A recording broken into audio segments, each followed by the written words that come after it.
자, 우리 이번 시간에는요, 여러분 교재 30조 조세의 용어에 관련된 부분부터 살펴보도록 하겠습니다.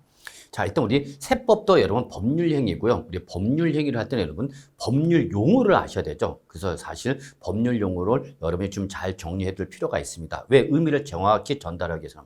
근데 맨 처음에 공부할 때 여러분 법률 용어를 다 알면서 이해하기는 힘듭니다, 여러분. 그래서 일단 제가 강조하는 부분을 위주해서 봐주시고 그렇지 않은 부분은 그냥 가볍게 읽어만 보시고요. 시간을 좀 필요로 합니다. 용어는 일단은 좀 자주 공부를 해야만 어느 정도 용어가 익숙하게 들어오니까 그때까지 조금 여러분이 인내심을 가져주시고요. 일단 용어 중에서 제가 알아야 할 거는 꼭 집어드릴 테니까 그 부분은 위주로 해서 정리 잘 해주시기 바랍니다. 일단 제일 먼저 여러분 우리 세법이란 말이 나왔죠.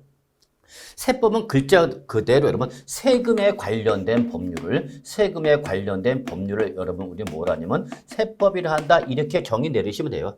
끝. 그 정도 여러분. 더 이상 여러분 들어가지 마시고요. 물론 여기 책에 나오는 내용 한번 보시면 되겠습니다, 여러분. 그런데 여기서 우리가 한 번이나 잠깐 크게 부담 갖지 마시고 보실 때 여러분 국세는 이렇게 법률을 규정할 때 개별 세목마다 하나의 법을 가지고 있습니다, 여러분. 그래서 여기 보시면 소득세 관련된 세법은 소득세 법을 봐라 그 얘기입니다, 여러분. 아시겠죠? 자, 종합부동산세 관련된 내용을 찾아보고 싶다. 그럼 뭘 보라는 얘기냐면 종합부동산세법을 봐라 그 얘기가 됐습니다. 자, 농어촌 특별세를 알고 싶다 그러면 어디를 보라는 얘기냐면 농어촌 특별세법을 보랍니다. 이걸 우리 국세에서 뭐라면 일세법이라 합니다.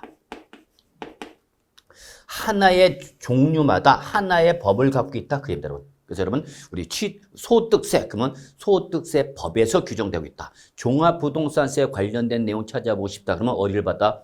바로 종합부동산세법을 보면 되는 거죠. 이걸 우리 뭐라 하냐면 일세목 일세법주의랍니다.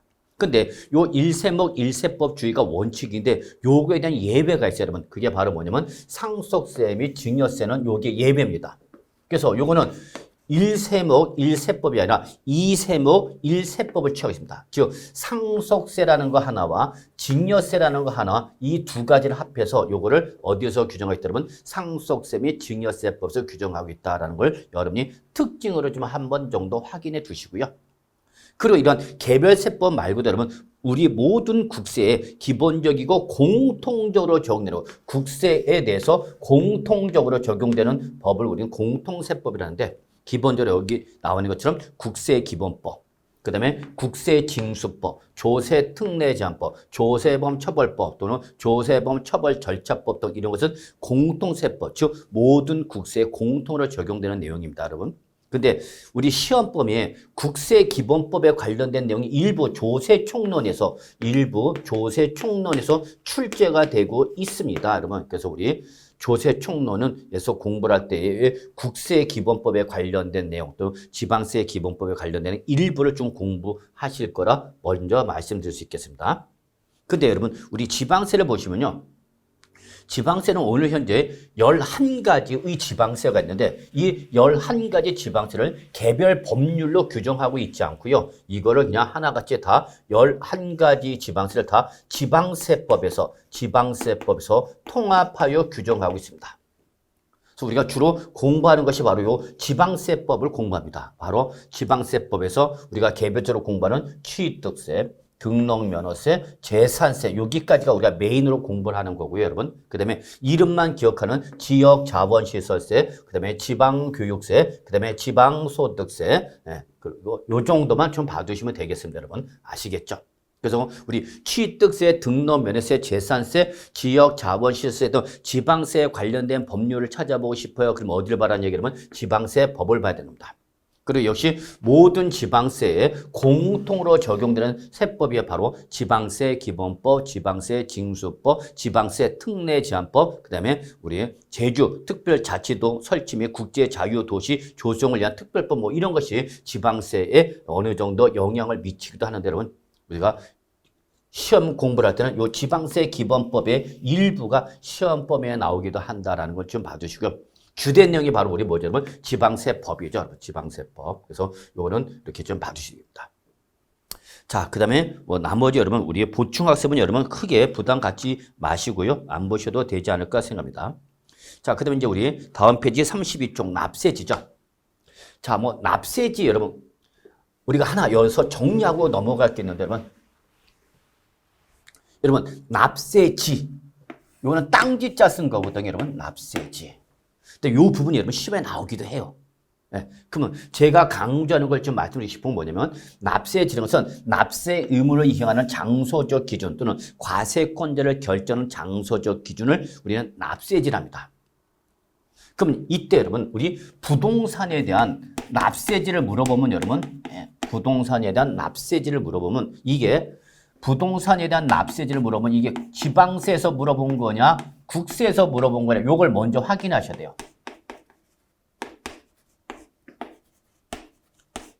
자, 이 부동산에 대한 납세지가 어디서 물어보면 여러분 지방세에서 물어보면 여러분 기본적으로 항상 여러분 어디죠 여러분 소재지가 됩니다. 소재지. 근데 국세에서 물어보면 기본적으로 납세무자의 주소지 등을 원칙적으로 합니다. 요거는 꼭 좀 체킹해 주시기 바랍니다. 네, 그래서 부동산에 대한 납세지를 물어봤는데 그게 어디서 물어봤으면 취득세, 등록면허세, 재산세 등 지방세에서 물어보면 어디가 되는 거고 소재지가 되는 거고 종합부동산세나 양도소득세 등 국세에서 물어보면 어디로 가면 되는 거 여러분 주소지로 간다 여러분. 요거 별표 2개. 이런 거 여러분 시험에 나오기도 해요, 여러분. 그러니까 시험에는 여러분 난이도 조절을 통해서 상, 중, 하. 그럼 이게 하급의 문제죠. 이런 건 반드시 맞춰야 돼요, 여러분. 꼭 공부를 못하는 인간이 상급, 즉 난이도 최고 어려운 부분만 공부를 하고 있고요. 기본적으로 맞춰야 중급과 하급을 우습게 보는 분들이 계세요. 아닙니다. 시험에 합격하기 전에 중급과 하급 정도만 맞춰도 70점 넣는데 전혀 지장이 없어요, 여러분. 아시겠죠? 자신감을 가지시고요. 일단 기본적인 중급, 하급에다 초점 맞춰놓고 공부하신 다음에 그게 어느 정도 소화가 되면 난이도 높은 상급으로 넘어가시면 돼요. 단계별로 넘어가시기 바랍니다. 그래서 정리합시다. 자, 부동산에 대한 납세지 물어봤어요. 지방세에서 물어봤어요. 그럼 어디로 가요? 그렇죠. 소재지. 국세에서 물어봤어요. 어디로 가야 되면 주소지. 아시겠죠? 여러분? 네, 이 정도만 기억하시면 돼요. 자, 그리고 나머지 내용은 한 번이나 부담 없이 눈으로만 읽어보시기 바라겠습니다. 자, 그 다음에 이제 여러분 우리 과세 요건으로 좀 넘어가죠. 과세 요건. 자, 과세 요건이 뭐냐? 시험에는 안 나와요. 과세 요건이 뭐예요? 이렇게 물어보지는 않아요. 근데 우리가 공부하는 것은 다 과세 요건에 관련된 내용이에요. 그래서 과세 요건이 뭐냐고 물어본다면 이렇게 대답하면 될 것 같아요. 아, 납세 의무의 성립에 필요한 어떤 법률상 요건으로서 우리 과세 대상, 납세 의무자, 과세 표준과 세율 등을 말한다 이렇게 보시면 됩니다. 뭐라고요? 잘 모르겠죠, 여러분? 아, 이렇게 보시면 돼요, 여러분. 그냥 과세 요건은 법률에서 규정되어야 할 최소한의 요건. 그게 바로 뭐예요, 여러분? 과세 요건인데 이때 과세 요건은 시험에 나온 적은 없어요. 근데 우리가 공부하는 게 다 이거와 관련된 내용이에요. 그래서 일단 과세 요건의 종류는 좀 알아두셔야 되는데 일단 여러분 여기 과세 대상. 뭐에 대해서 과세할 거냐 그 얘기로. 그리고 누가 내야 되는가? 납세 의무자. 그 다음에 모든 조세는 여러분 뭐에다가 과세 표준에다가 뭐를 곱해서 세율을 곱해서 뭐가 나오는 거죠 여러분? 산출세액이 나온다 했죠? 자, 다시 한번 강조할게요, 여러분. 모든 조세의 세액은 어떻게 산다? 과세산. 관악산이 아니라 과세산. 과가 뭐예요? 과세 표준. 세가 뭐예요? 세율. 그래서 나온 게 뭐예요? 산출세. 계산해서 나온 세액에 대해서 산출세액이죠. 그래서 여러분 요 네 가지. 과세 대상, 납세 의무자, 과세 표준, 세율. 이 네 가지를 기본적인 과세 요건으로 한다. 끝. 이 정도만 보시면 돼요. 그 구체적으로 우리 교재하면 과세 대상이 나와 있죠, 여러분. 이건 우리가 개별 세법에서 공부할 거예요. 그냥 부담 없이 한번 눈으로만 보시면 돼요. 그 다음에 여러분 우리 납세자라는 말이 나와요. 이때 납세 의무자, 즉 법률에서 조세를 부담해야 되는 사람을 말한 거죠. 근데 이때 납세자는 여러분 납세의 범위에 따라서 납세 의무의 범위에 따라서 여러분 크게 이렇게 납세 의무자와 징수 의무자 이렇게 두 가지로 구분합니다. 납세 의무자와 그다음에 징수 의무자 두 가지로 구분한다라고 보시면 되겠어요, 여러분. 그래서 본래 법에 의해서 부담하는 본래 납세 의무자와 연대 납세 의무자, 제2차 납세 의무자, 납세 보증 등이 있다라고 보시면 되고 외울 필요는 없어요, 여러분. 외우는 거 아니야? 그냥 이런 식으로 구성되어 있다 이렇게만 보세요. 과거에 한번 시험에 나온 적은 있어. 그런 거는 일회성 문제 성격을 띠고 있기 때문에 그런 것까지 들어가지 마세요. 그런 건 나중에 제가 다시 한번 좀 심도 있고 난이도가 높은 건 따로 한번 정리할 시간이 있을 거예요. 그때까지는 들어가지 마세요. 그냥 제가 하라는 것만 하시면 될 겁니다. 아시겠죠, 여러분? 예. 그래서 여러분 여기 보시면 우리 교재 33쪽 보시면 여러분 납세 의무자 한번 쭉 나와 있죠? 이것만 보세요. 눈팅만 하세요.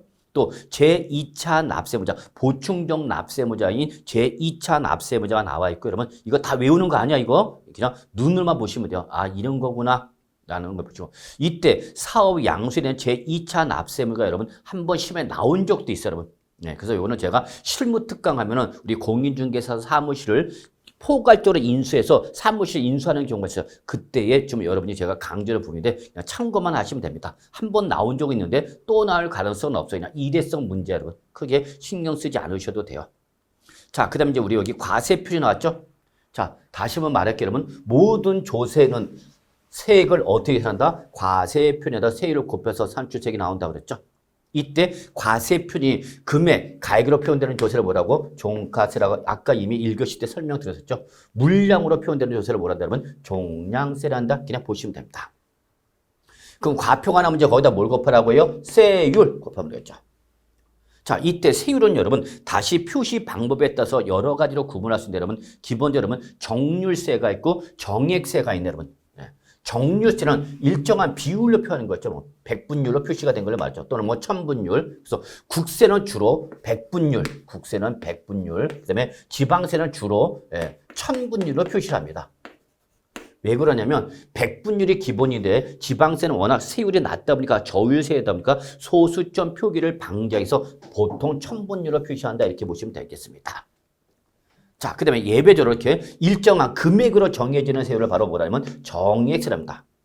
나중에 우리 여러분 등록면허세 공부할 때 여러분 우리 뭐 말소 등기한다, 변경 등기한다 이런 등기를 할 때는 여러분 이때는 그냥 한 건당 6,000원을 내셔야 한다. 이때 건당, 건수로 표현되는 거죠. 물량으로 표현된 거죠. 그럴 때는 보통 세율이 일정액으로 나옵니다. 그래서 바로 한 건당 얼마 여러분? 6,000원. 예, 요거는 아주 중요한 거예요, 여러분. 나중에 제가 등록면허세에 가서 다시 한번 또 강조할 거예요. 자, 이때 이렇게 물량으로 표현되는 조세를 뭐라고 그러는 거예요, 여러분? 종량세라 그러는 거고 이 종량세 구조하에서 세율은 항상 일정한 금액으로 표현한다. 그래서 이걸 뭐라고 여러분? 정액세라고 표현한 거예요, 여러분. 아시겠죠? 그냥 읽어만 보세요. 예, 시험에는 나오지 않으니까 읽어만 보시면 돼요, 여러분. 예. 그 다음에 세율은 다시 비례세율, 누진세율이 있고 여러분 이 비례세율은 하나만 적용하는 단일 비례세율과 여러분 세율이 2개 이상으로 구분되는 차등 비례세율로 구분한다라는 거예요. 그냥 읽어만 보세요. 읽어만 보시면 돼요. 숙제할 필요는 없어요. 그 다음에 누진세율이 여기 나오죠, 여러분. 예. 그래서 과세 표준이 일정한 단계로 올라갈 때마다 세율이 높아지는 거죠. 자, 요거 한번 잠깐 우리 보죠. 그래서 누진세율이 좀 중요한 개념이거든요. 자, 여러분 모든 조세는 뭐에다가 과세 표준에다가 뭐를 곱해서 여러분 세율을 곱해서 뭐가 나온다고 여러분 산출세액이 나오죠. 그래서 여러분 과표에다 뭘 곱하라고요? 세율 곱하라고요. 근데 누진세율은 것은 이 과세 표준을 일정한 단계로 구분해서 그 단계를 초과할 때마다 세율이 이렇게 점점 높아지는 구조죠. 이렇게. 그래서 무슨 형태가 되는 거죠, 여러분? 계단형 형태죠. 바로 아까 말씀드렸는데 여러분 기억나시나요? 소득세는 우리 8단계로 구성됐습니다. 그래서 1단계 1,200만 원 구간일 때는 6% 세를 적용합니다. 이게 내년에 바뀝니다. 2023년도에는. 그래서 지금 현재 우리 1,200만 원까지 6%인데 아마 2023년도까지는 2023년부터는 1,400만 원까지를 바로 6%로 할 겁니다. 그다음에 그 2단계 초과가 되면 이제 몇 프로? 15%. 24%, 그다음에 35% 이런 식으로 과표가 커지면 커질수록 이렇게 세율이 높아지는 이러한 세율 구조를 뭐라 하죠, 여러분? 바로 누진세율이다 하는 거죠. 누진세율. 그래서 여러분 여기 나왔죠? 과세 표준 크기가 커질수록 세율도 어떻게 높아지는 세율. 이러한 계단형 형태의 세율을 뭐라 하죠, 여러분? 누진세율이라 한다라는 걸 좀 기억해 두시면 고맙겠습니다. 당장 시험에 여러분 비례세율이 뭐예요? 누진세율이 뭐예요? 이렇게 물어보지는 않는다고. 근데 우리가 계속해서 취득세, 등록면허세, 재산세, 종합부동산세, 양도소득세를 공부할 때 이 말이 계속 나와요. 예, 그러다 보니까 좀 알아두시기 바라겠습니다. 그래서 처음 공부하신 분은요, 그냥 넘어가도 돼요. 예, 그냥 그런가 보다 하시면 됩니다. 아시겠죠, 여러분? 자, 그래서 이렇게 좀 누진세를 넘어가시고요, 여러분. 그 다음에 세액 계산 방법 나왔죠? 자, 모든 조세, 이 세액은 뭐랬냐면, 과표에다 뭘 곱해라, 여러분? 세율 곱해랬죠. 과표에다 세율 곱해서 뭐가 나오냐면, 산출세액이 나왔죠. 이 산출세액에서 일정한 금액으로 빼는 걸 세액 공제, 일정한 비율로 빼는 걸 뭐라 하냐면 세액 감면이랍니다, 여러분. 그래서 여러분, 우리 알아두셔야 되는 것이 세액 공제, 세액 감면. 이 말은 여러분 자주 나오는 세법 용어가 되기 때문에 여러분 알아두셔야 돼요. 얘들은 하나같이 어디서 차감하는 거예요, 여러분? 산출세액에서 차감하는 거예요. 과표에다 세율 곱해서 산출세액이 나오면 요 산출세액에서 일정한 금액으로 빼는 걸 뭐란다, 여러분? 세액 공제. 일정한 비율로 빼는 걸 우리는 뭐라 그러면 바로 세액 감면 그럽니다. 이때 특히 여러분 이 100% 감면되는 거. 그럼 100% 감면은 뭐를 말하는 거죠, 여러분? 산출세액의 100%를 내라, 내지 마라, 내지 마라는 얘기를. 그래서 이렇게 산출세액에서 세액 공제나 세액 감면 등을 바로 차감해서 뭐 할 세액이 나오는 거죠, 여러분? 납부할 세액이 나오는 거죠. 물론 여기에다가 가산세가 부과되면 가산세를 더해서 결정세액을 결정하고 그 결정에서 기납부한 게 있으면 차감해서 납부할 세액이 나오는 건데 그 뭐 예외로 보시면 되겠고요. 여러분 기본적으로 세액 공제, 세액 감면의 용어는 알아두셔야 돼요. 근데 여러분 이때요 세액 공제나 세액 감면은 여러분 이거는 개별세법에서 규정되어 있는 것이 아니라 지방세는요 알아두셔야 돼요, 여러분. 지방세 특례제한법에서 규정하고 있어요. 시험에는 안 나오는데 알아두시기 바랍니다. 그 다음에 국세는 바로 조세특례제한법에서 규정하고 있습니다. 그래서 이 세액 공제나 세액 감면에 관련된 내용을 찾아보고 싶다. 그러면 그때는 지방세는 어디 보고 지방세 특례제한법을 보고 국세에 관련된 세액 공제, 세액 감면을 보고 싶다. 그러면 이때는 어디를 바라보면 조세 특례 제한법을 찾아보시면 돼요. 아시겠죠, 여러분? 예. 이러한 것을 알아두셔야만 나중에 여러분 실무 나가셔도 우리 감면 요건, 공제 요건을 알고 싶다 그러면 해당 법을 찾아보실 수 있어야 되는 거거든요. 아시겠죠, 여러분? 예. 이렇게 좀 봐두시기 바랍니다. 예. 상식으로 알아두세요, 여러분. 요거는 상식으로. 자, 그 다음에 이제 우리 과세기간이란 말이 나왔지만 이거는 글자 그대로 여러분 과세 표준을 계산할 때 시간적 기준 되는 걸 바로 그냥 과세기간이랍니다. 이때 여러분 여기서 제가 하나 좀 이거 시험에 나오는 건 아니니까 외우실 필요는 없어요. 여러분 그냥 눈으로만 보세요. 근데 우리 과세기간, 즉 기간으로 단위로 해서 부과되는 성격의 조세를 뭐라 하면 기간세라고 합니다. 기간세. 이때 기간세 대표가 바로 우리 국세 쪽에는 소득세, 그 다음에 법인세, 부가가치세가 있습니다. 물론 요때에 요 지방소비세는 항상 요 부가가치세에 대한 지방세로 부과되는 게 지방소비세인데 이 부가가치세도 우리 시험범위가 아니죠. 법인세도 시험범위 아니죠. 그러니까 이런 거는 다 신경 쓰실 필요는 없고 그러면 여러분은 한번 소득세만 초점을 맞춰서 좀 정리해 두시면 되겠어요.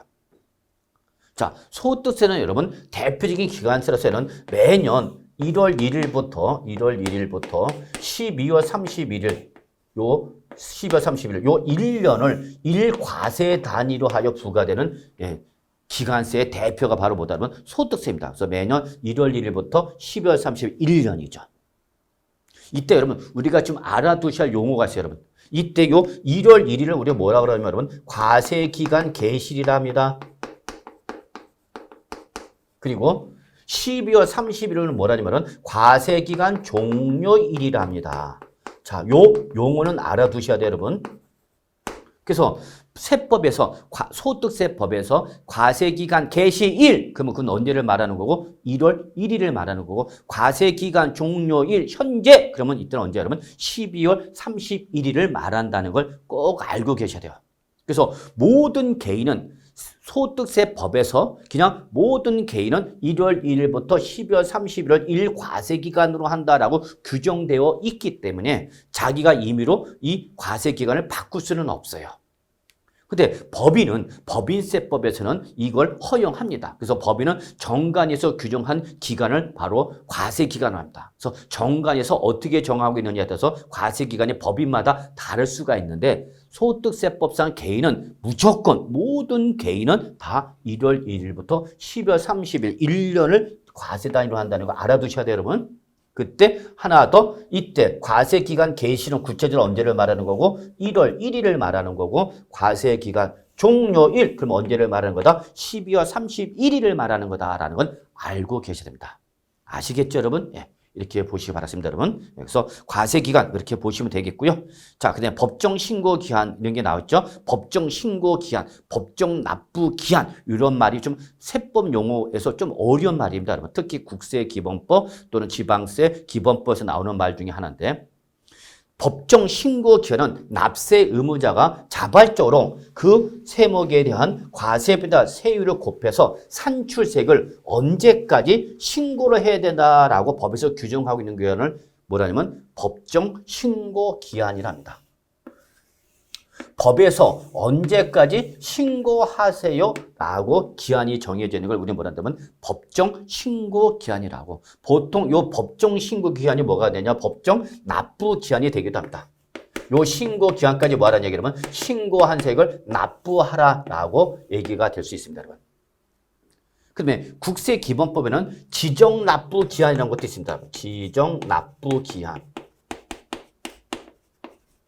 요거는 주로 납세 의무자가 신고하고 납부하는 세목일 때 하는 거고 종합부동산세처럼 고지서를 발송해서 징수를 할 때는 여러분 지정납부기한 그래서 고지서 등에 적힌 기한을 말한다라는 걸 여러분이 그냥 참고로 알아두시기 바라겠습니다. 시험에 당장 나오진 않는데 우리가 앞으로 이런 내용을 공부를 할 거니까 먼저 한번 좀 관심을 가져주시면 되겠고요. 거기 37쪽에 나오는 내용 이거 지금 당장 외우지 않으셔도 돼요. 예. 앞으로 우리가 개별세법에서 제가 하라는 것만 하면 되니까 아 이런 걸 말하는 거구나 라고만 봐두시면 될 것 같아요. 아시겠죠, 여러분?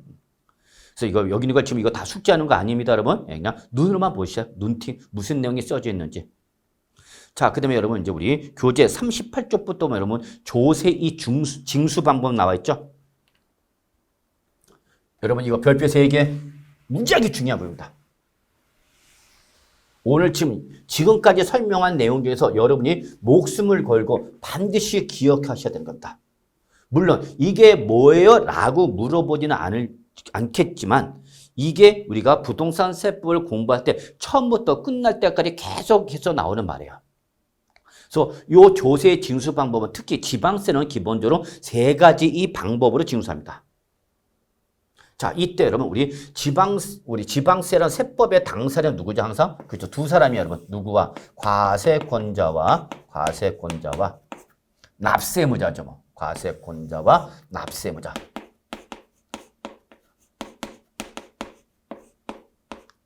자, 여러분이 우리 뭐 법을 공부하지 않았어도 자, 여러분 부동산을 매매한다. 그 매매 당사자는 누구죠? 파는 사람이 매도자, 사는 사람이 누구죠? 매수자. 이렇게 있는 거죠, 여러분. 자, 부동산 임대차 한다 합시다, 여러분. 그럼 당사자 누구죠? 임대인, 빌려주는 사람, 빌려 쓰는 사람, 임차인 이렇게 되는 거죠, 여러분. 아시죠?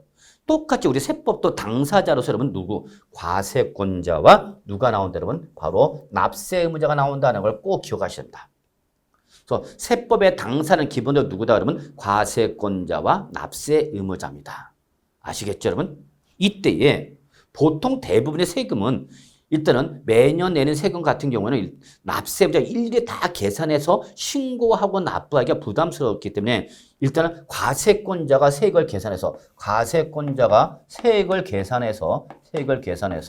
납세 의무자한테 고지서를 발송해서 세액을 징수하는 방법. 이걸 우리는 뭐라냐면 이거를 보통징수랍니다. 그래서 보통징수 방법은 누가 액션을 취하는 거예요? 과세권자가 액션을 취한다라는 걸 꼭 기억하셔야 돼요.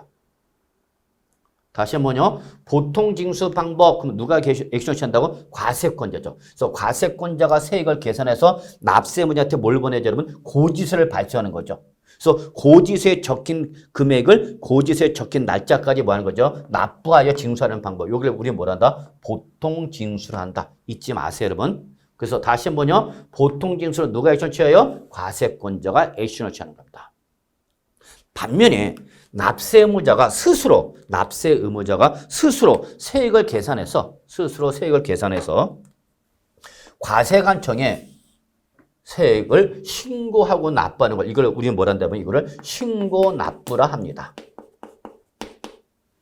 그래서 신고 납부는 누가 해주시는 거예요? 그렇죠. 납세 의무자가 세액을 계산해서 과표와 세액을 계산해서 이걸 과세관청에 뭐 하는 거예요? 그러면 신고하고 납부하는 걸 이걸 뭐라 한다면 신고 납부를 한다. 꼭 기억하셔야죠.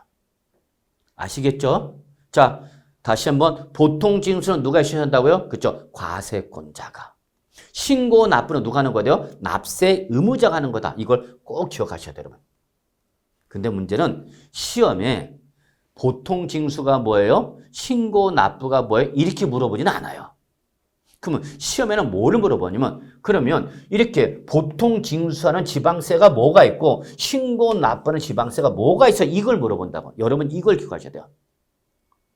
이때 특히 여러분 이 보통 징수를 국세에서는 뭐라 표현하냐면 정부 부가 과세랍니다. 그래서 국세냐 지방세에 따라서 용어가 약간 달라. 신고 납부를 국세는 뭐라 표현하냐 여러분? 신고 납세라 합니다. 그래서 여러분 알아두셔야 돼요, 여러분. 지방세에서 보통 징수라는 것을 국세에서 뭐라 표현한다 여러분? 정부 부가과세를 한다는 거 잊지 마시고요. 자, 납세 의무자가 스스로 과표자 세율을 곱해서 세액을 계산해서 과세관청에 신고하고 납부하는 게 바로 뭐죠, 여러분? 신고 납부고 이걸 국세에서 뭐라 표현한다면 신고 납세를 한다. 아시겠죠, 여러분? 그래서 보통 징수 또는 정부 부가과세는 액션을 누가 치는 거고요? 누구? 과세권자가 액션을 취하는 거고 신고 납부는 액션 누가 취하는 거다 그러면 납세 의무자가 액션 취하는 거 아시겠죠? 자, 그럼 여러분 여기다 기억하셔야 돼요. 신고 납부하는 대표적인 지방세 여러분 취득세, 등록면허세 그리고 국세 쪽에서 여러분 꼭 기억하셔야 될 것이 양도소득세 요거 꼭 기억하셔야 됩니다. 그래서 신고 납부하는 지방세, 국세 그럼 뭐라고 대답해요 여러분? 취등량이라고 해야 된다고. 취등량. 그래서 제가 꿈속에서 나타나고 신고 납부 세목 그러면 여러분 뭐라 대답해요? 취등량. 즉 취득세, 등록면허세, 양도소득세는 누가? 납세 의무자가 스스로 과세 표준에다가 세율을 곱해서 산출세액이 나오면 그걸 언제까지? 바로 신고 기한까지 뭐 하는 거죠? 여러분 신고하고 납부하는 거죠. 아시겠죠? 그런데 재산세나 지역자원시설세나 그다음에 종합부동산세는 바로 대표적인 보통징수 방법을 취하고 있는 지방세와 정부 부가과세는 대표적인 국세다라는 걸 여러분 꼭 기억하셔야 돼요. 자, 여러분 외우셔야 돼요. 이거 뭐라고? 재지종. 근데 우리 재지종 우리 아까 어디서 외웠었는데 어디서 외웠죠, 여러분? 그렇죠. 바로 보유세랬죠. 꿈속에서 제가 나타나서 외치라고 했죠. 보유세 세 가지요. 그럼 뭐 재지종. 그러면 요 재지종은 보유세야. 한 번 낸다, 매년 낸다. 매년 내는 거죠. 매년 내는 세금을 납세 의무자 보고 스스로 계산해서 신고하고 납부하면 부담이 커, 안 커? 크죠, 여러분. 일일이 이거 다 계산해야 되니까. 그러면 이거를 과세관청이 계산해서 내가 너한테 뭘 보내주니까 고지서를 보내줄 테니까 고지서대로 낼래? 응! 이게 바로 뭐야, 여러분? 보통징수. 국세는 이걸 뭐란다? 정부 부가과세를 한다는 거죠. 이게 일반적인 징수 방법이에요. 그래서 뭐라 표현한 거면 보통. 여러분 우리 핸드폰 사용하죠. 여러분 뭐 그냥 계속 합니다. 저도 강의하러 오다 가다 보면 차를 타고 다닐 때도 있지만 가끔가다 이제 시간을 맞출 때는 대중교통을 이용하죠. 그러면 전철이나 버스 타면 와 우리나라 사람들은 정말 일들이 바빠요. 애들부터 그냥 노인들까지 그냥 계속 뭐합니까? 계속 통합니다. 정말 한번 보세요, 여러분. 주위 한번 보세요. 버스나 전철 타면 계속 통합니다. 그럼 뭐 보면 시답지 않은 얘기를 다 듣고 있어야 돼, 나는. 옆에서 그 얘기를. 내가 누굴 만나는데 그 스키가 글쎄 커피값 안 내려가 뺀질뺀질 거리면 별 얘기를 다 듣고 있습니다, 옆에서. 그럼 여러분이 그냥 통화만 하면 되는 거죠. 그러면 통화를 하고 나면 그 다음 달에 여러분이 한 달 동안 사용한 통화 시간과 그에 따른 통화 요금을 누가? 통신사업자가 계산해서 여러분한테 뭘 보내줘? 고지서 보내주잖아요. 고지서.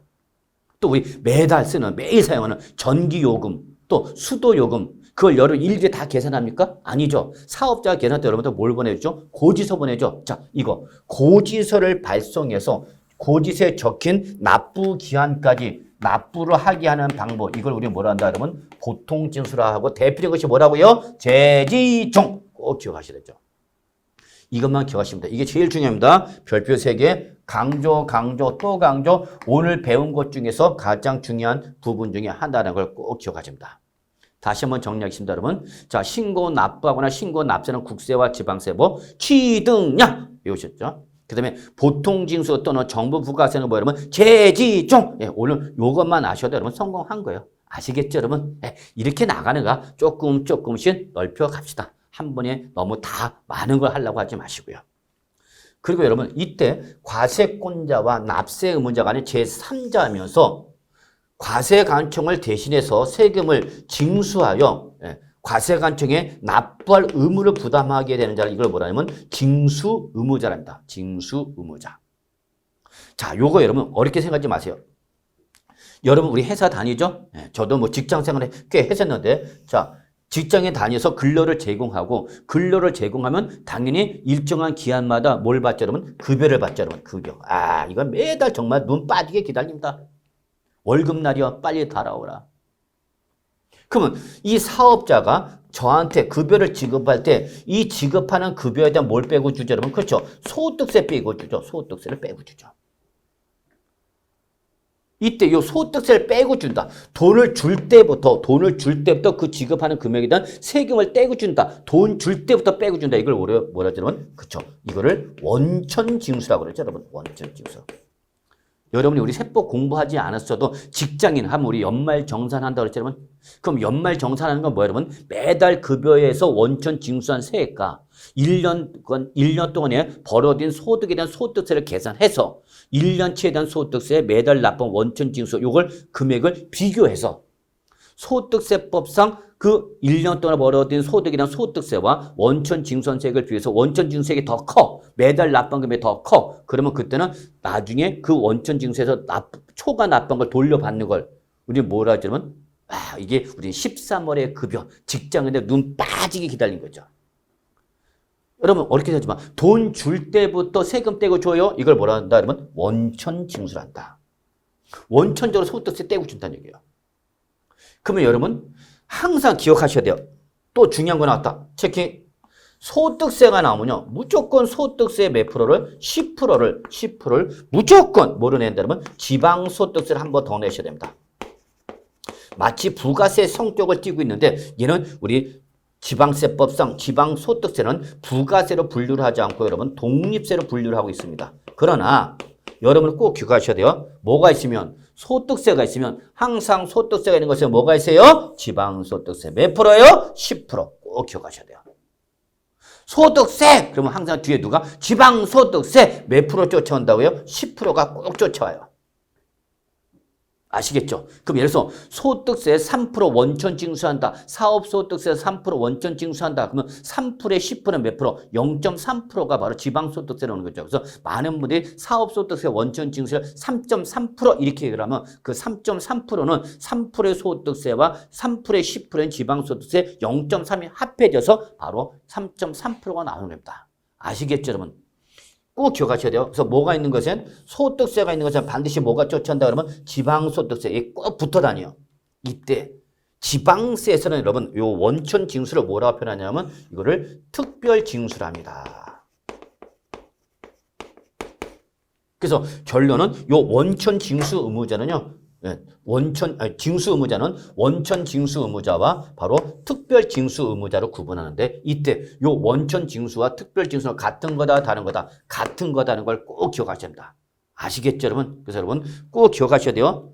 원천 징수는 대표적인 국세에서 여러분 뭘 기억하시고요? 소득세.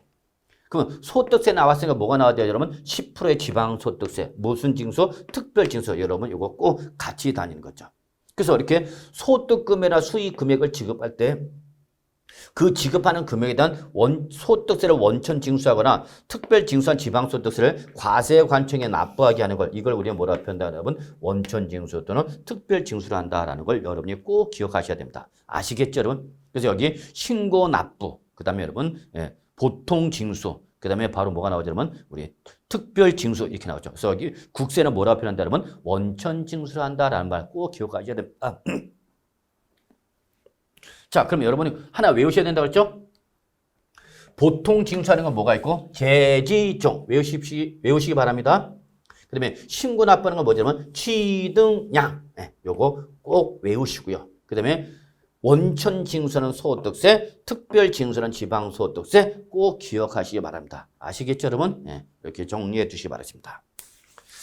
자, 그 다음에 여러분 우리가 세법 용어 중에서 하나 또 정리할 것이 바로 뭐냐면 가산세, 가산금 요것을 좀 한 번 정도는 정리해 둘 필요가 있습니다. 그래서 실제 시험에 29회 때 뭐 그전에도 나온 적은 있습니다만 자, 결론 33회 아니 30 우리 이제 2023년이니까 34회죠. 또 나올 것이냐라는 것에 대해서는 조금 의구심이 있네요, 여러분. 그래서 또 나올 거다라고 저는 강조는 하진 않는데 그래도 여러분 언제든지 시험에 나올 수 있는 용어니까 한 번 정도는 정리하고 넘어갑시다. 자, 그러면 제일 먼저 가산세란 말이 나왔죠. 가산세. 여러분 교재 바로 41쪽이 되겠네요.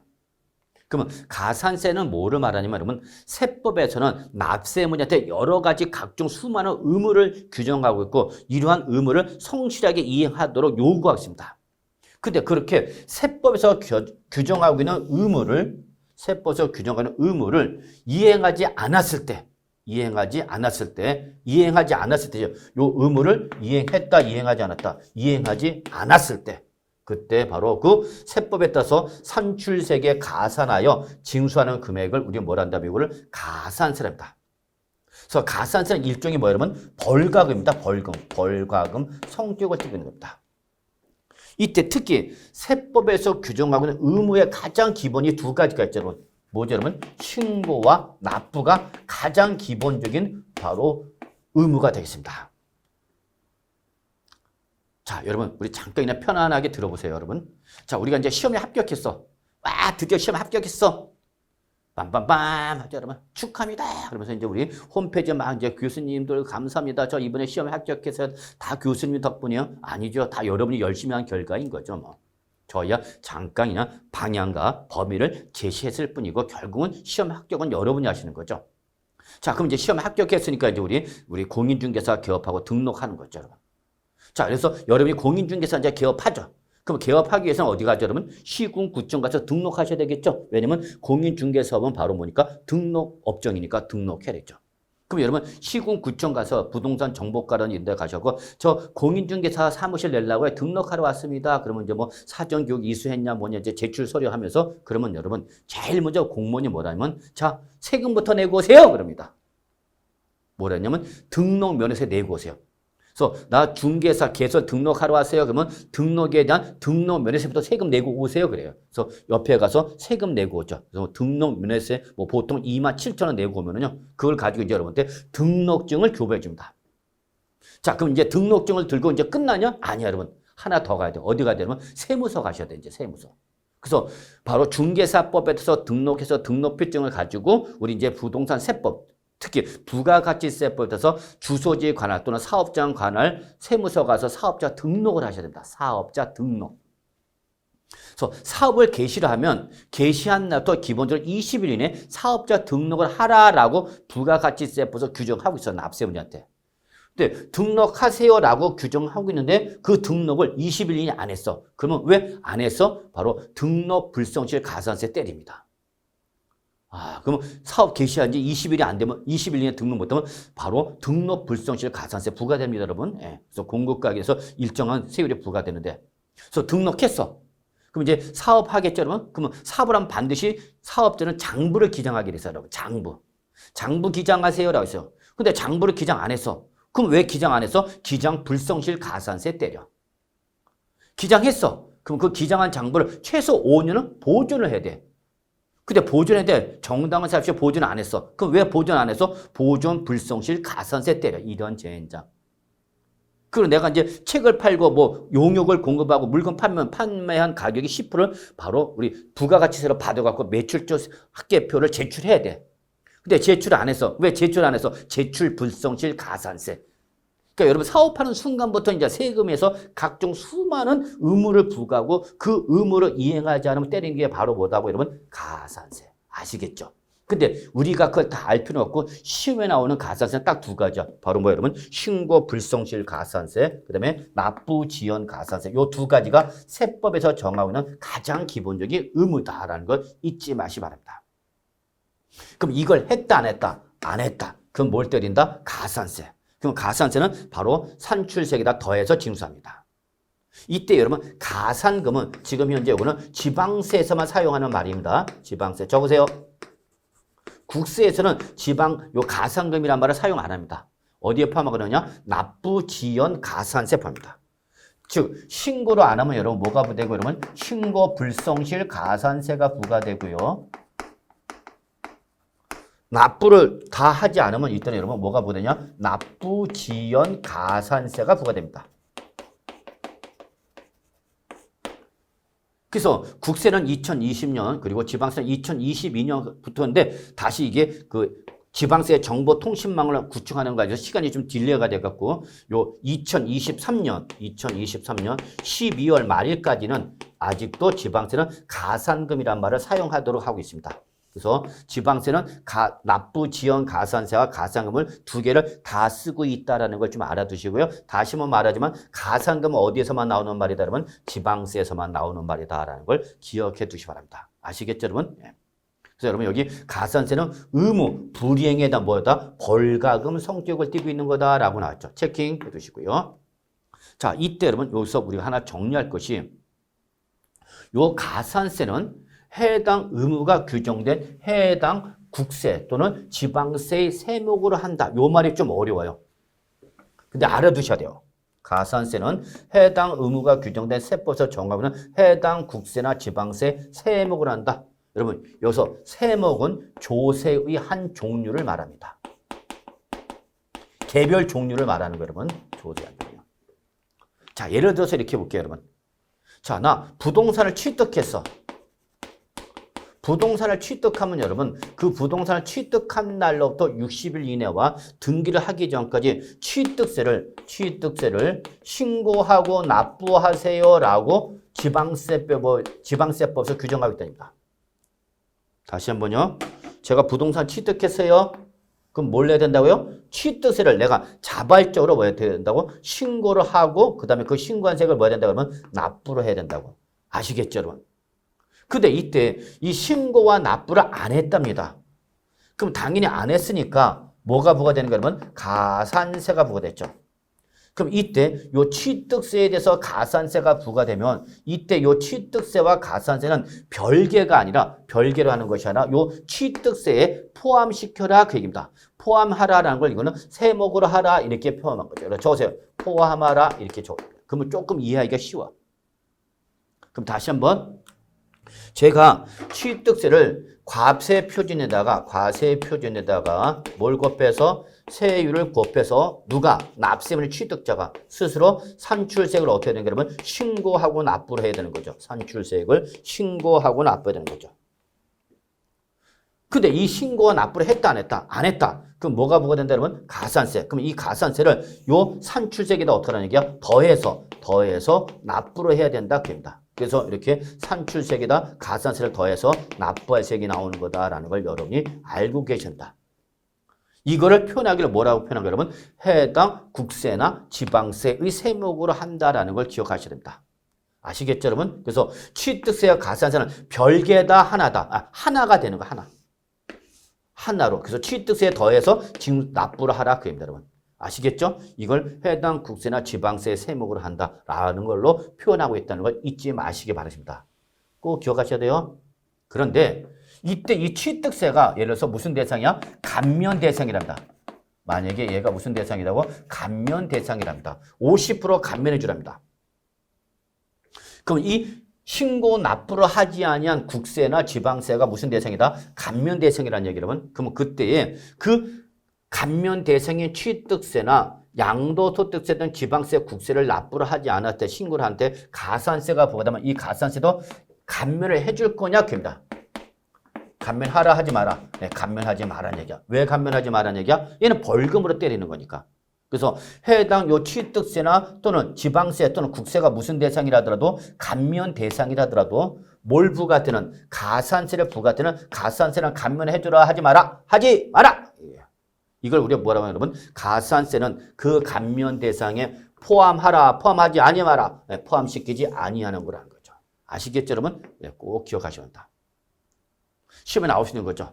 그러니까 시험에 이렇게 나오죠. 가산세는 세법에서 규정하는 해당 국세나 지방세 세목으로 하는데 해당 국세나 지방세가 무슨 대상이면 감면 대상일 때는 가산세도 감면 대상에 포함한다 라고 하면 맞았다 틀렸다 틀렸다 포함하지 아니한다라는 겁니다.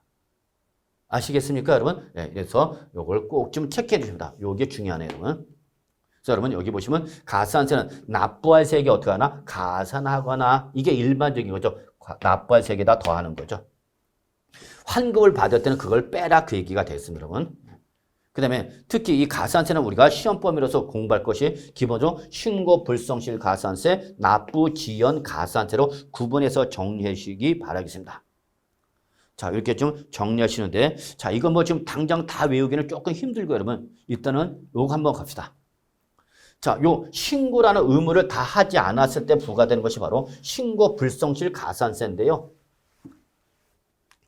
신고 불성실 가산세는 특징이 신고 의무의 이 위반 정도에 따라서 의무의 위반 정도에 따라 무슨 과세 한다 여러분? 차등 과세를 한다라는 게 특징입니다. 차등 과세. 너 얼마만큼 위반했냐? 그 얘기를 하면 얼마만큼. 그래서 예를 들어서 자 세법상 부정한 행위를 저질러서 일단 여러분 봐. 부정행위. 어감 자체가 좋아 나빠? 아예 당연히 나쁘죠 여러분. 무슨 사랑과 전쟁도 아니고 부정한 행위대라면. 그럼 우리 세법에서 말하는 부정행위의 대표가 뭘까요?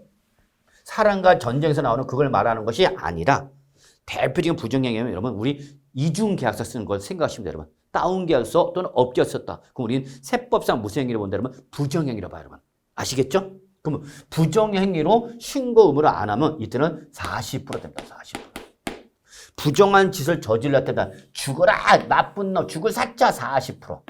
죽어야 그런 거죠. 누구는 부정한 행위를 했을 때는. 그래서 부정한 행위로 신고 의무를 다하지 않을 때 몇 프로 때려요? 40%. 죽을 사자 생각하시면 돼요. 그 다음에 단순 무신고. 나는 부정한 짓은 저질러는 않았는데 모르는 거 아니야. 세법 자체를 몰랐어.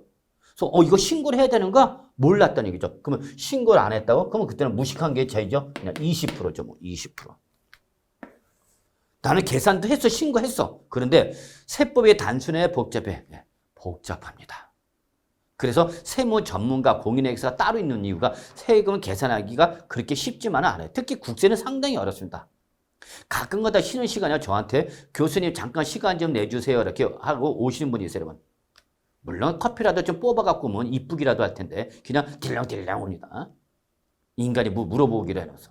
그래갖고 아까 봉투를 꺼냅니다 여러분. 그러면서 뭐냐면 저 양도소득세 좀 계산해 주세요 그럽니다. 그러면 들고 뒤로 돌아가 그럽니다.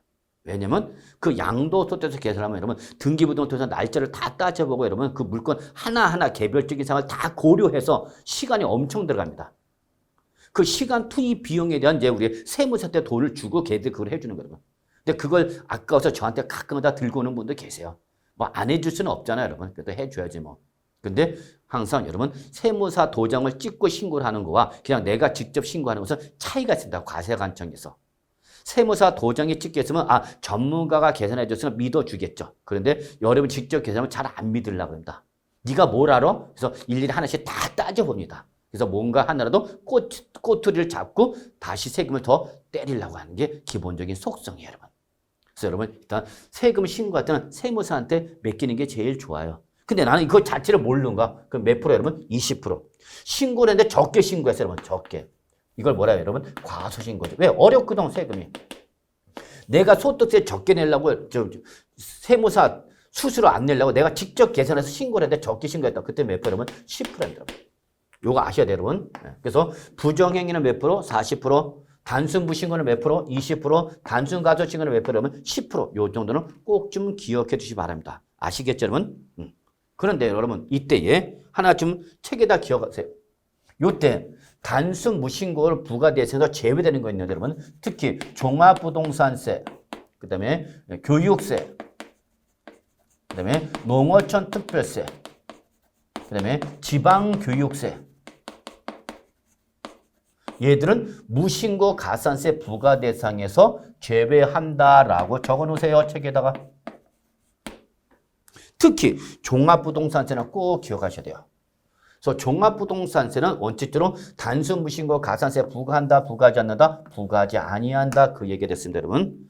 이때 교육세와 농어촌 특별세, 지방교육세는 여러분 특징이 뭐죠? 부가세죠. 여러분 부가세. 그래서 본세에 대해서만 이 무신고 가산세를 적용하는 것이고 부가세인 우리 교육세, 농어촌 특별세, 지방세는 부과하지 않는다는 걸 좀 기억해 두시고요.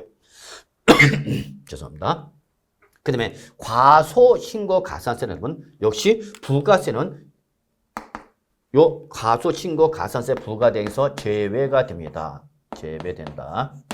그러면 제가 강조하고 싶은 건 뭐냐면 종합부동산세가 문제죠. 그러니까 종합부동산세는 뭐는 부과되지 않지만 무신고 가산세는 부과를 하지 않지만 과소신고 가산을 적용한다란다? 한다라는 거죠. 아시겠죠? 그럼 시험에는 얘가 나와. 얘가 나오는 게 아니라. 시험에는 여러분이 어떤 게 나오는지 아셔야 되는데 튀는 놈이 나오는 거야. 다 다시 한번 부가세인 교육세, 농어촌 특별세, 지방세는 무신고 가산세, 과소신고 가산세 부과한다, 부과하지 않는다. 다 부과 안 해. 부가세는. 왜? 본세 이미 때렸기 때문에. 그런데 자 종합부동산세는 원칙이 정부 부가과세가 되긴다. 즉 종합부동산세 알아두셔야 돼요. 여러분. 뭐 이미 지상 매스컴을 통해서 알고 계시겠지만 이거는 세무서장의 계산에서 종합부동산세 고지를 보내거든요. 그러니까 납세 문제가 신고를 하는 것이 아니라 세무서장이 종합부동산세를 계산해서 고지서를 보내서 징수하는 방법이 기본이다 보니까 무신고라는 개념이 나오는 거예요. 신고라는 것이 없다니. 그래서 무신고 가산세 부과한다, 부과하지 않는다. 부과하지 않아. 그런데 굳이 내가 이 세무서장이 계산해준 종합부동산세가 너무 많이 나왔어. 그러면 내가 직접 뭐 할 수 있어요? 그러면 신고 납부할 수 있습니다. 이때 신고 납부를 하는 과정에서 이걸 어떻게 한 거냐면 적게 신고 납부한 거죠. 그러면 그때는 과소신고가세는 때린다 안 때린다? 때린다 그 얘기입니다. 여러분 아시기 바라겠습니다. 꼭 좀 기억하세요. 자, 여러분 여기 이런 말이 있네요. 여러분 종합부동산세, 농어촌 특별세, 지방교육세, 교육세도 있지만 얘는 무신고 가산세 부과한다, 부과하지 않는다, 부과하지 아니한다는 걸 기억해 두시기 바라겠습니다. 여러분 아시겠죠 여러분? 예. 자, 요거 정리해 두시고요. 예, 그 다음에 우리 이제 납부지원 가산세가 요건 조금 어렵습니다. 여러분, 요 납부지원 가산세는. 즉, 예를 들어서 취득하면은 납부를 해야 되는 거죠. 근데 법정 신고 기한까지 또는 법정 납부 기한까지 납부를 안 했다. 그럼 뭐가 부과된다, 여러분? 납부지원 가산세가 부과됩니다. 납부지원 가산세.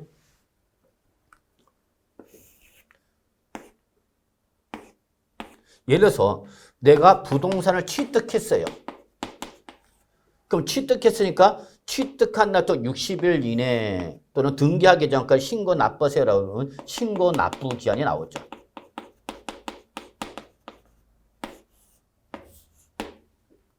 그러면 신고 납부 기한까지 신고를 하면 끝인데 신고를 안 했다. 그러면 당연히 뭐가 부대? 그러면 신고 불성실 가산세. 납부를 했다. 그러면 끝나는 건데 납부를 안 했다. 그래서 여러분 이렇게 신고를 안 하거나 납부를 안 했다. 그러면 이때는 신고를 안 했다. 신고 불성실 가산세. 납부를 안 했다. 납부지연 가산세가 부과되는 거죠. 이때 납부지연 가산세가 부과되는 거다라는 걸 잊지 마세요. 그래서 비록 내가 기한은 지났지만 그 아직 고지서가 오기 전까지 납부를 했다. 그러면 이때는 그 납부한 날짜까지 일수 계산해서 하루당 10만 분의 22로 계산한다라는 것이 납부지연 가산세의 특징이다라고 보시면 됩니다. 그래서 납부지연 일수를 계산하는 거죠. 조금 여러분 이 부분 어려워. 그러니까 좀 어렵더라도 그냥 그런가 보다 하시기 바랍니다. 근데 계속해서 안 내고 있으면 여러분 지방자치단체장이 과세관청으로부터 납세 고지서가 날라옵니다. 그래서 여러분 특히 이거 알아두셔야 돼요. 여러분. 지방세는 여러분 이걸 납세 고지라고 하고요. 그 다음에 국세는 납부 고지라 합니다. 여러분. 그래서 여러분 여기 때 고지서가 있는 거죠. 여러분. 그래서 여기에 좀 표현 방식이 달라. 지방세에서는 뭐라고 표현하고 보면 납세 고지서. 국세는 뭐라 표현한다면 납부 납부 고지서라고 표현한다는 걸 여러분 알고 계시기 바랍니다, 여러분. 예, 그래서 혹시 책에 납세 고지서, 납부 고지서 이게 약간 좀 안 맞는 것 같다면 그런가 보다 하셔도 돼요. 그래서 어쨌거나 지방세는 납세 고지서라 하는 거고 국세는 납부 고지서랍니다. 그래서 요 고지서에 언제까지 내라고 뭐가 정해지냐면 납부 기한까지 내는 거죠.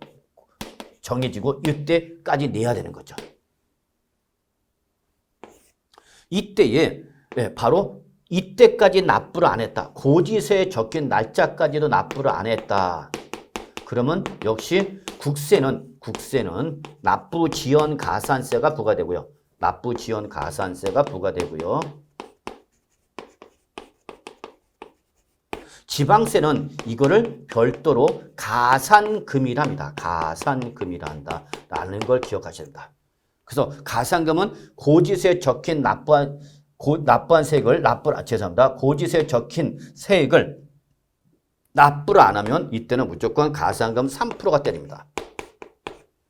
물론 기본적으로 납부 지연 가산세도 고지서에 적힌 날짜까지 납부를 안 하면 기본적으로 납부 지연 가산세도 3% 과세랍니다. 근데 국세와는 달리 지방세는 여기다가 하나 더 조건부 가산금을 해서 여러분 중가산금이라는 것이 있습니다.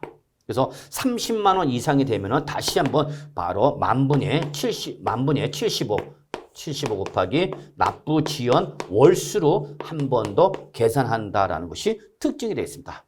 그래서 여러분 요거는 지금 당장 이걸 여러분이 이해하기는 조금 부담스럽네요. 이거는 조금 심화학습적 성격 강하기 때문에 이거는 제가 다시 한번 여러분 어느 정도 공부한 시기가 도래가 됐을 때에는 제가 한번 다시 보충 프린트를 통해서라도 한번 다시 사례 계산 문제 만들어서 올릴 테니까 홈페이지에 올릴 테니까 그때까지는 여러분 그냥 개념만 잡으세요. 이걸 당장 처음부터 잡겠다 그러면 여러분 돌아버려. 그러면 괜히 세법 하기 싫어지고 저 선생도 미워지고 과목도 싫어지면 안 되죠, 여러분. 그래서 여러분 이렇게 보시기 바랍니다. 이런 내용이 바로 납부 지원 가산세, 그다음에 지방세 납부 지원 가산세, 그다음에 여기 가산금이라는 것이 나왔죠. 그래서 가산금 어디서만 나오는 말이다? 지방세. 그래서 여러분 요거 한번 읽어보면 보시기 바랍니다.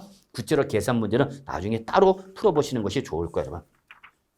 그 다음에 여러분 우리 46쪽부터 보면 감면 규정이 있어요, 여러분. 가산세에 대한 감면 규정이 있네요, 여러분. 그래서 여기 가산세 감면은 여러분 그냥 가볍게 한 번만 읽어보시면 될 것 같습니다, 여러분. 이 정도로 해서 여러분 마무리하도록